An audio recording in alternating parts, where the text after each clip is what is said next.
મળતી માહિતી મુજબ મૂળ છોટાઉદેપુર જિલ્લાના બોડેલી તાલુકાના નરસિંહપુરા ગામના વતની અને છેલ્લા 25 વર્ષથી સંજાલી ગામના હોળી ચકલા વિસ્તારમાં રહેતા 50 વર્ષીય પ્રવીણભાઈ ઝવેરભાઈ તડવી પાનોલી જીઆઈડીસીની જેબી કેમિકલ્સ એન્ડ ફાર્માસ્યુટિકલ્સ કંપનીમાં છેલ્લા 10 વર્ષથી કોન્ટ્રાક્ટ ધોરણે ગાર્ડન વિભાગમાં કામ કરતા હતા। સોમવારે સવારે 6 વાગ્યે તેઓ ફર્સ્ટ શિફ્ટમાં નોકરી પર ગયા હતા। જો કે નોકરી પર પહોંચ્યા બાદ ટૂંક જ સમયમાં તેમની તબિયત અચાનક લથડી હતી, જેથી સવારે 7 વાગ્યાના સુમારે કંપનીની એમ્બ્યુલન્સ મારફતે તેમને સંજાલી સ્થિત ઘરે મોકલી આપવામાં આવ્યા હતા। ઘરે લાવ્યા બાદ પ્રવીણભાઈની તબિયત વધુ નાજુક બનતા પરિવારજનો અને કંપનીની એમ્બ્યુલન્સ મારફતે તેમને તાત્કાલિક નજીકના સીએચસી ખાતે લઈ જવામાં આવ્યા હતા, જ્યાં હાજર તબીબે પ્રાથમિક તપાસ બાદ તેમને મૃત જાહેર કર્યા હતા।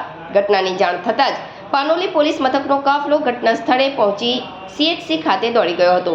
પોલીસે મૃતદેહને પોસ્ટમોર્ટમ અર્થે મોકલી આપી અકસ્માતે મોતનો ગુનો નોંધી તપાસનો ધમધમાટ શરૂ કર્યો છે। પોસ્ટમોર્ટમ રિપોર્ટ આવ્યા બાદ જ મોતનું સાચું અને ચોક્કસ કારણ સ્પષ્ટ થઈ શકશે। મારું નામ તડવી લક્ષ્મી છે અને મારા પપ્પા યુનિક ફાર્માસ્યુટિકલમાં કામ કરે છે અને આ મારા મમ્મી છે।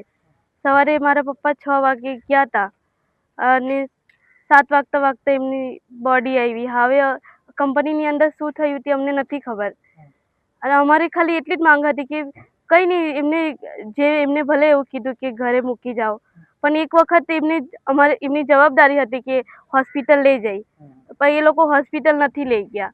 હવે ઘરે આવ્યા પછી અમે ઇમરજન્સી કોલ કર્યો ત્યારે અહીંયાથી એમ્બ્યુલન્સ આવી, તેમની 1 કલાકની અંદર એમ્બ્યુલન્સ આવી ગઈ। પછી જ્યારે અહીંયા ચેક કર્યું ત્યારે એમને એવું કીધું કે આમનું હાર્ટ કામ નહીં કરતું, પછી શ્વાસ એવું વગેરે નહીં લેવાતું।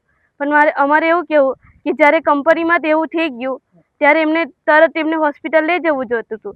બસ અમારી એટલી જ માંગ હતી। એ લોકો પેશન્ટની વાત સાંભળીને ઘરે મૂકી ગયા। એક વખત તો હોસ્પિટલ લઈ જવું જોઈએ, બસ એટલી જ અમારે કહેવું છે। કંપનીવાળા એવું કીધું કે એ પેશન્ટ એવું કીધું કે ઘરે મૂકી જાઓ, એટલે એ લોકો ઘરે મૂકી આવ્યા। અમારી માંગ એટલી છે કે અમને હવે મારા આગળ પાછળ કોઈ નહીં, મારા પપ્પા એકલા જ હતા।